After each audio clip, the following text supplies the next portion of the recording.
की शुरुआत के नाम के एक लड़के से होती है जो स्टेशन पर अपनी ट्रेन का इंतजार कर रहा था और तभी उसकी नजर अपने बचपन के दोस्त केटो पर पड़ी। लेकिन इसके बावजूद भी उन्होंने आपस में कोई बात नहीं की। तभी अचानक एक शराबी गलती से रेलवे ट्रैक पर गिर गया और केटो तुरंत ही उसे बचाने के लिए कूद गया। लेकिन केटो के लिए उसे अकेले खींच पाना काफी मुश्किल था और इसीलिए उसने प्लेटफॉर्म पर खड़े सभी लोगों से मदद की गुहार लगाई। यहाँ तक कि उसने के का नाम लेकर उसे बुलाया, लेकिन वहाँ मौजूद लोगों में से कोई भी उसकी मदद के लिए आगे नहीं आया। लेकिन इसके बावजूद केटो ने अकेले ही उस शराबी को वापस प्लेटफॉर्म पर चढ़ा दिया और ठीक उसी समय एक ट्रेन तेजी से उसकी तरफ बढ़ रही थी। ये देखकर के तुरंत ही अपने दोस्त की मदद करने के लिए भागा और केटो को ऊपर खींचने के चक्कर में वो भी ट्रैक पर गिर गया, जिसके कुछ ही सेकंड बाद उस ट्रेन ने उन्हें कुचल दिया। वो दोनों ही अपनी मौत को अपना चुके थे, पर अचानक उन दोनों की आंख एक सफेद कमरे में खुली जहाँ कुछ लोग पहले से ही मौजूद थे और इसी के साथ उस कमरे में काले रंग की एक बड़ी सी बॉल भी पड़ी हुई थी।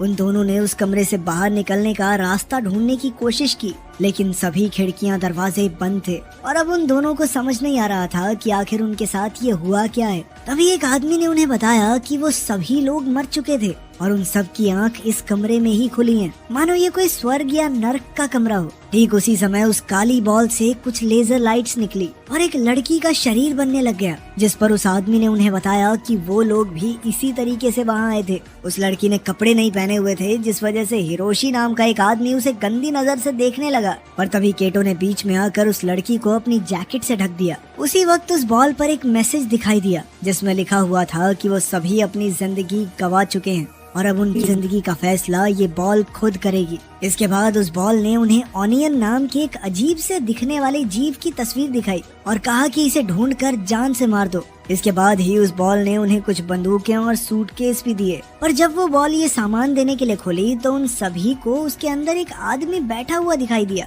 जो उस वक्त होश में नहीं था। सभी सूटकेसेस में उनके नाम लिखे हुए थे, जिनके अंदर कुछ खास सूट्स मौजूद थे, पर किशिमोटो नाम की उस लड़की के अलावा किसी में भी वो सूट पहनने की हिम्मत नहीं थी और उस बेचारी को भी सूट मजबूरी में पहनना पड़ा क्योंकि वो बिना कपड़ों के यहाँ आई थी। तभी के की नजर निशी पर पड़ी, जिसने पहले ही वो सूट पहना हुआ था। सभी लोग अपनी बंदूकों की जांच में लगे हुए थे। तभी सुजुकी का कहना था कि हो सकता है हमें हॉस्पिटल ले जाया गया हो और फिर दवाई दी हो, उसी की वजह से हमें अजीबोगरीब चीजें दिख रही हैं। पर तभी उसकी नजर उस बॉल के ऊपर लगे हुए टाइमर पर पड़ी, जिसके बाद उन सभी का शरीर अचानक गायब होने लग गया और कुछ ही सेकंड बाद अब वो उस कमरे से बाहर एक रोड पर खड़े हुए थे। अब उनमें से कुछ लोगों को लगा